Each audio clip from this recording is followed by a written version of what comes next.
आंतरजाती विवाहाला मान्यता कितपत मिळेल, हा समाज कितपत स्वीकारेल, नवीन नवीन ह्यांना शंका वाटत होती, पण नंतर समाजाने ह्यांना स्वीकारलं. ह्यांच्या मुलीचे लग्न ब्राह्मणाच्याच घरात झाले. कुठं बिघडलं?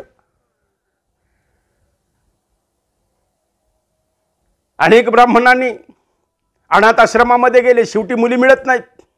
त्यांच्या फॉर्मॅलिटीज पूर्ण करून मग ती मुलगी कोणत्याही जातीची असू द्या, तिला घरात आणलं, तिच्यावर ब्राह्मण संस्कार केले. आज त्या मुली सुखांना आणतायत. कुठेतरी आता असा विचार केला पाहिजे. कित्येक अनाथ मुली आहेत. अरे नाही मिळत ना तुम्हाला, तुम्ही जा अनाथ आश्रमात, तिथं तिला जात विचारू नका, फक्त तिचे गुण, तिचा स्वभाव, तिच्यावर संस्कार याची चाचपणी करा. आणि हा जर ब्राह्मण संस्कृती पुढे न्यायची असेल तर मुलाचे लग्न थांबू नका. तो मुंजा मरून जाईल, त्याचा आत्मा अतृप्त राहील, त्याचा संसार राहून जाईल. कदाचित हा विचार माझ्या वेदशास्त्र संपन्न पंडितांना रुचणारही नाही. मी आंतरजातीचं समर्थन करत नाही आणि मी जातीचे समर्थन करत नाही. मी फक्त लोकांतून आलेल्या कमेंट्स तुमच्या समोर ठेवतो. मित्रांनो,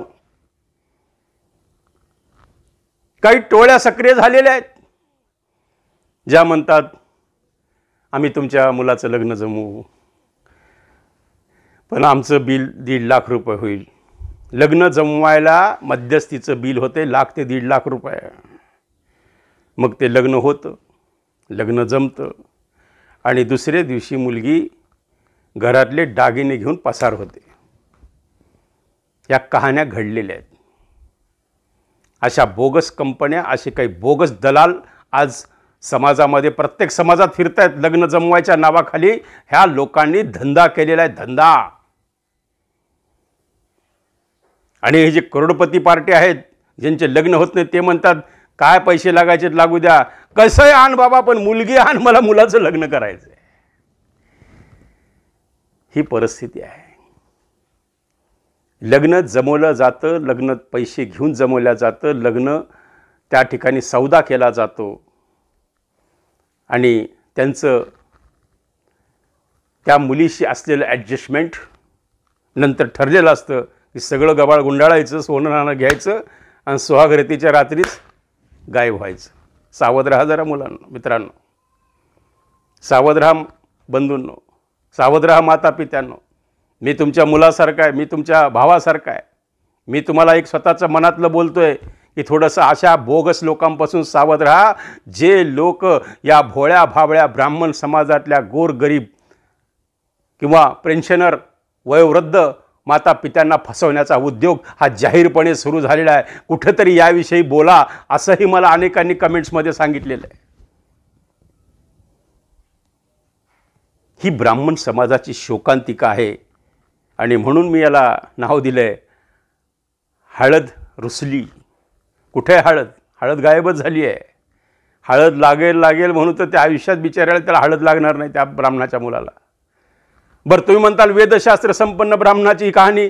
अहो, दुसरी कहाणी तर अशी आहे, भयानक आहे, की मुलं आज पुण्यासारख्या ठिकाणी टाटा बिर्ला, चांगल्या मोठ्या मोठ्या कंपन्यांनी, हायटेक कंपन्यांनी, इन्फोसिस कंपन्यांनी सुद्धा आज जॉबला आहेत की त्यांची वय 38 आहे, त्यांची वय 40 आहेत, त्यांची वय 42 आहेत.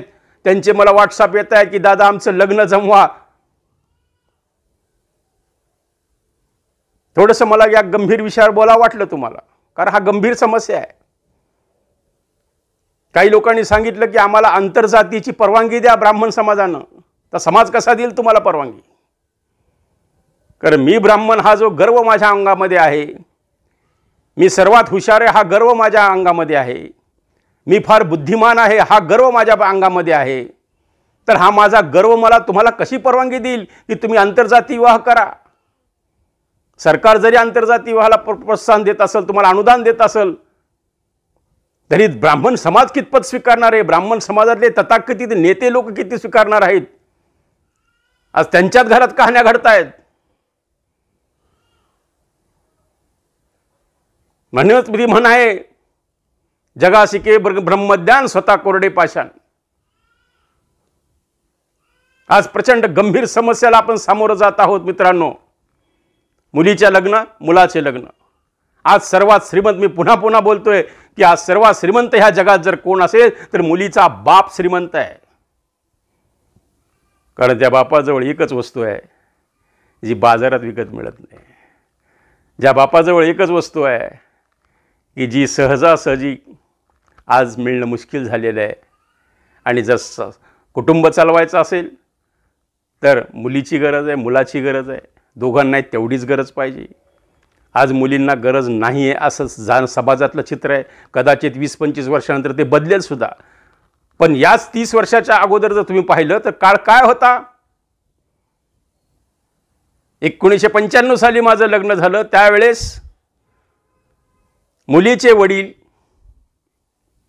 10 त्या घरी जायचे, अरे माझी मुलगी करून घ्या, माझी मुलगी करून घ्या. त्यावेळेस फुगलेला असायचा मुलाचा बाप. बघू अजून काही विचार नाही, बघू अजून काही विचार नाही. कारण एका माणसाला 4-4, 5-5 मुली, 8-8 मुली असायच्या. 8 मुलगी 1 मुलगा, 5 मुली 1 मुलगा, 4 मुली 1 मुलगा, 5 मुलगी 1 मुलगा. ती परिस्थिती त्या काळात होती तशी. आता परिस्थिती बदललेली आहे 25 वर्षानंतर, 30 वर्षानंतर. आता 1 मुलगी 1 मुलगा, बहुतेक तर एकच मुलगी. करोडपती जरी असला, आज लाखोचा पगार जरी असला, तर दुसरं मूल होऊ द्यायची मानसिकता त्या मुलीमध्ये नाही आहे. घरात कुणी वारस नाही हे माहीत असून सुद्धा ती दुसरं होऊ देत नाही आहे. त्याला एकमेव कारण का तर आम्हाला खर्च परवडत नाही आहे. ही समस्या त्या काळात नव्हती मित्रांनो. एकत्र कुटुंब पद्धती होती आणि आजी, आजोबा, चुलते, पुतणे, काका, काकू, आत्या, मामा, मावशी अशी नाते असायची हो. अशी नाते कुठे आहेत. आता भिंग लावून शोधावं लागतं नातं कुठे आहे. कोणीच नाही, कोणीच नाही आहे. आज पैसा आहे पण माणूस नाही आहे, लक्षात ठेवा. वसाड बंगले दिसतात, कोणी दार. पूर्वी लेकरं बाळ दारात खेळायचे. आमच्या पिंपरी चिंचवडला बऱ्याच ठिकाणी मी फिरतो, निगडी भागात मी फिरतो. मोठे मोठे बंगले आहेत. मुलगा कुठं असतो, लंडन, अमेरिका. घरात कोण आहे, म्हातारे आईवडील. सांभाळायला कोण आहे, नोकर. नोकरच त्यांना नाश्ता देतो, नोकरच त्यांचं जेवण करतो, नोकरच त्यांना औषध पाणी करतो. ते म्हातारी माणसं धैधया रडतायत. ती पेन्शनर माणसं धैधया रडतायत. माझ्यासमोर कहाण्या मला सांगितल्या त्यांनी की आम्हाला त्याच्या पैशाचा काही आनंद नाही. म्हणले तो आता अमेरिकेत स्थायिक झाला, तिथला NRI झाला, त्याच्या लेकरांचा सुद्धा जन्म तिथंच झाला, आता त्यांचं वास्तव्य सुद्धा तिथंच होणार. आमचं कसं होणार. म्हणलं तुमचं काय होणार. तुमचं काय होणार. ही गंभीर समस्या आहे मित्रांनो. याच्यासाठी लग्न संस्था ही पद्धती जपली पाहिजे. थोडंसं मोठा विचार या ब्राह्मण समाजातल्या तथाकथित पुढाऱ्यांनी केला पाहिजे. मी आंतरजाती विवाहाचं समर्थन करणार नाही, पण मी एका गोष्टीला नक्कीच दुजोरा देईल की जर तुम्हाला ब्राह्मण समाजात मुली मिळत नसतील तर तुम्ही काय करायचं हा प्रश्न आता जरा निर्माण झालेला आहे. गंभीर समस्या आहे, भेडसावणारी समस्या आहे. कदाचित पिढ्यान कुटुंबाच्या कुटुंब याच्यात लोप पावणार आहेत. म्हणून मी माझ्या टायटलमध्ये म्हणलेले की हळद रुसलेली आहे आणि कुंकू हे फसलेलं आहे. आजचीच पेपरला मी बातमी वाचली की लग्नानंतर 2 दिवसात मुलगी सुटकेस घेऊन निघून गेली माहेरी. नाही जमत तुझं माझं. पहिल्याच रात्री खटके उडले. मी तुझं लफडं बाहेर काढतो, तू माझं लफडं बाहेर काढण्यामध्ये वादावाद झाला आणि दुसऱ्या दिवशी त्या मुलीनं सुटकेस आवरली, निघून गेली गावाकडं. इंदुरीकरच्या भाषेत गेली निघून. बापाचे 15-16 लाख 20 लाख पाण्यात गेले. कित्येक मुलींची तर कहाणी अशी झालेली की त्यांचं साखरपुडा झाला, प्री वेडिंग झालं, परदेशला जाऊन फिरून आले, महिना सोबत फिरले, 6-6 महिने 8-8 महिने परत फिरले आणि लग्नानंतर 8 दिवसात सांगितले की तुझं माझं जमत नाही. हे काय प्रकार आहे. कुठंतरी सावध होण्याची वेळ आलेली आहे.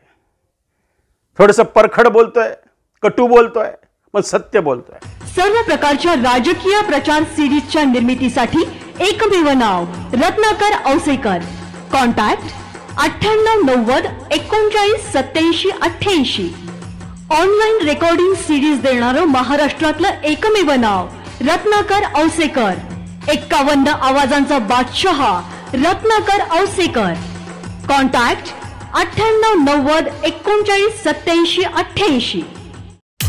आवाजाचा बादशहा रत्नाकर औसेकर यांच्या YouTube चॅनलला लाईक करा, सबस्क्राईब करा आणि आपापल्या ग्रुपवर शेअर करा.